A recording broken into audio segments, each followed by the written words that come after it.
Welcome to my channel.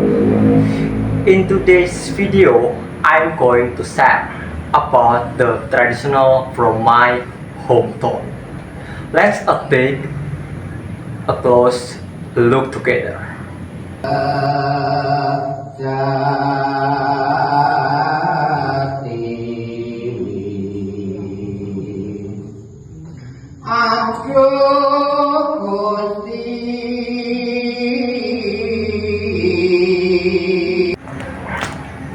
Permisi Pak, Mari sini. Ada apa? saya Andreas Geristawan dari SMK Bisa Berikan. Ada tugas tentang mewawancarai warga sekitar Pak. Oh ya, silakan duduk. Siap duduk aja. Sip.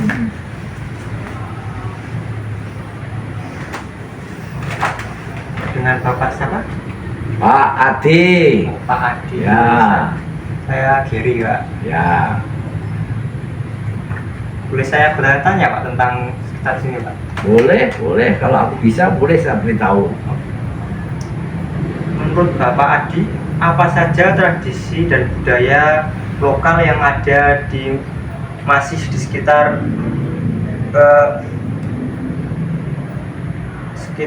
di lingkungan pedukuhan ini? Oh. Dilestarikan yang masih ada Pak. Banyak di sini. Ada seni tari itu di sebelah utara sini.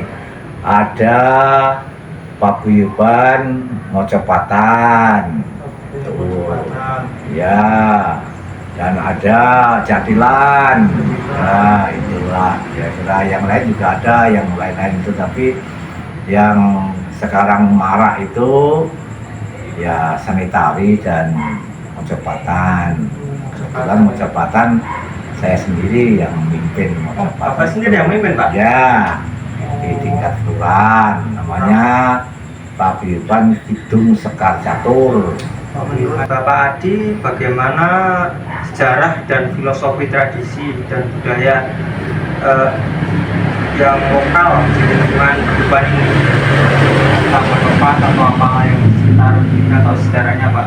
Ya, karena saya membidangi Mojopatan, ya lebih baik saya terangkan tentang Mojopatan. Iya Pak, silakan boleh. Mojopatan itu sebetulnya sudah lama ada. Tapi Mojopatan itu adalah bentuk tembang-tembang ya, itu sebanyak ada 11 macam tembang, 11 macam. Ada Micil, Mas Kumambang, itu terus Sinom, Mas Morondono, Dandang Bulo, Durmo, Megatruh, itu terus ada itu 11 lah pokoknya itu ya, ada 11 ya, ada 11 macam itu.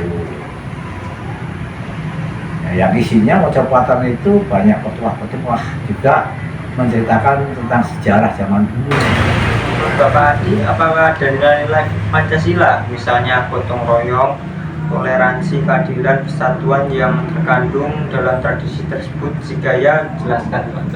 Wah, itu kalau Mojopatan banyak ajaran-ajaran yang baik, kegotong royongan, ajaran-ajaran tingkah laku, perilaku, ajaran-ajaran untuk mengerti dengan Tuhan, bagaimana ya itu, bagaimana kita itu bergaul dengan sesama, bagaimana anak muda terhadap orang tua, bagaimana si murid dengan guru, semua itu ada aturannya, namanya itu etika sopan santun. Nah, sekarang kan Bapak Adi, apa saja yang manfaat atau fungsi yang diperoleh dari tradisi ini bagi masyarakat? oh ya, banyak sekali. Apa Pak tentunya? Banyak sekali manfaatnya itu ya. Dengan budaya-budaya ini ya bisa mempersatukan ya, mempersatukan ya gitu. Dengan ada budaya-budaya ini otomatis ya itu persatuan tidak pernah membedakan apa dia orang mana, dia itu si kaya atau si miskin, itu dia punya keyakinan apa, di dalam budaya itu ya sama. Sama ya. Ya. Pandangan Bapak Adi mengenai pentingnya tradisi budaya lokal bagi masyarakat. Oh ya penting ya, penting kalau di dalam apa itu ajaran orang tua zaman dulu nenek moyang kita, ibaratnya gini, ibaratnya itu upomo dadio kali ojo pedot sumberi, artinya ibarat jadi sungai jangan lepas dengan sumbernya. Kalau lepas itu kan asat kering. Nah, kalau Jawa ya dadio kali ojo ucul ojo lepas karo sumberi. Lepas tadi Ya, temah asat jadi ororo usarane ilang sifatnya kali, yang artinya itu jadi kita harus tahu asal usul kita. Menurut Bapak Adi, bagaimana tradisi ini dapat membantu menanamkan nilai-nilai moral dan etika pada generasi muda?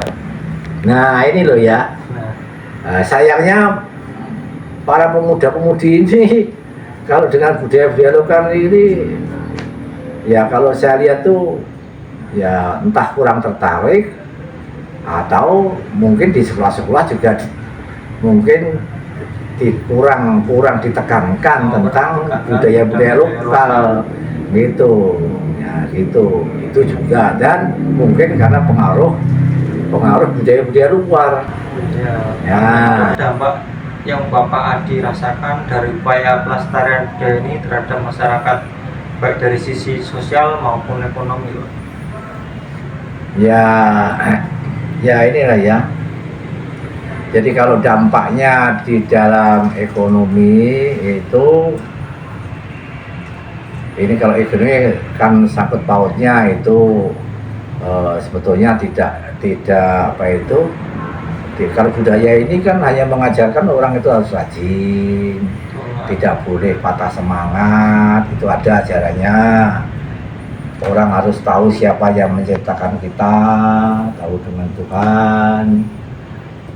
Kita harus tahu hormat kepada orang tua, nenek moyang, mengajarkan kita tidak boleh putus asa, itu. Dan itu terkandung di dalam apa itu tembang-tembang itu. Bagaimana cara pemerintah mengedukasi generasi muda agar mereka tertarik atau mau berpartisipasi dalam pelestarian tradisi, Pak? Nah mestinya ini ditekankan, syukur itu sebagai bahan, meskipun itu hanya ujian di sekolah sendiri, baru intern sekolahnya mestinya harus ada. Ya, jadi itu sebagai apa itu syarat juga untuk baik kenaikan kelas maupun lulusan.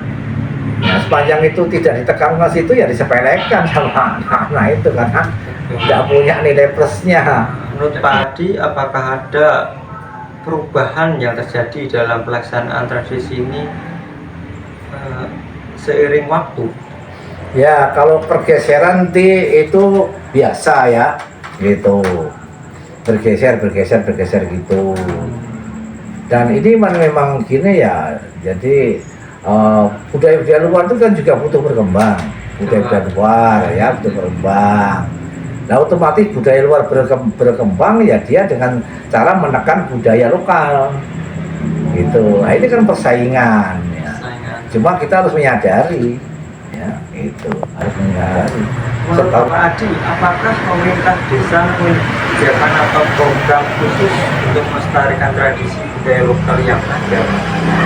Ya kalau untuk di Kabupaten Sleman ini memang sudah ada, di Kabupaten Sleman setahu saya sudah ada Mojopatan itu ya dari kabupaten mengajukan, dan itu ada setiap hari-hari tentu itu 1 bulan sekali ya 35 hari sekali lah itu berkumpul di pendopo kabupaten sana, itu di rumah bupati itu apa itu di sana berlatih Mojopat bersama-sama.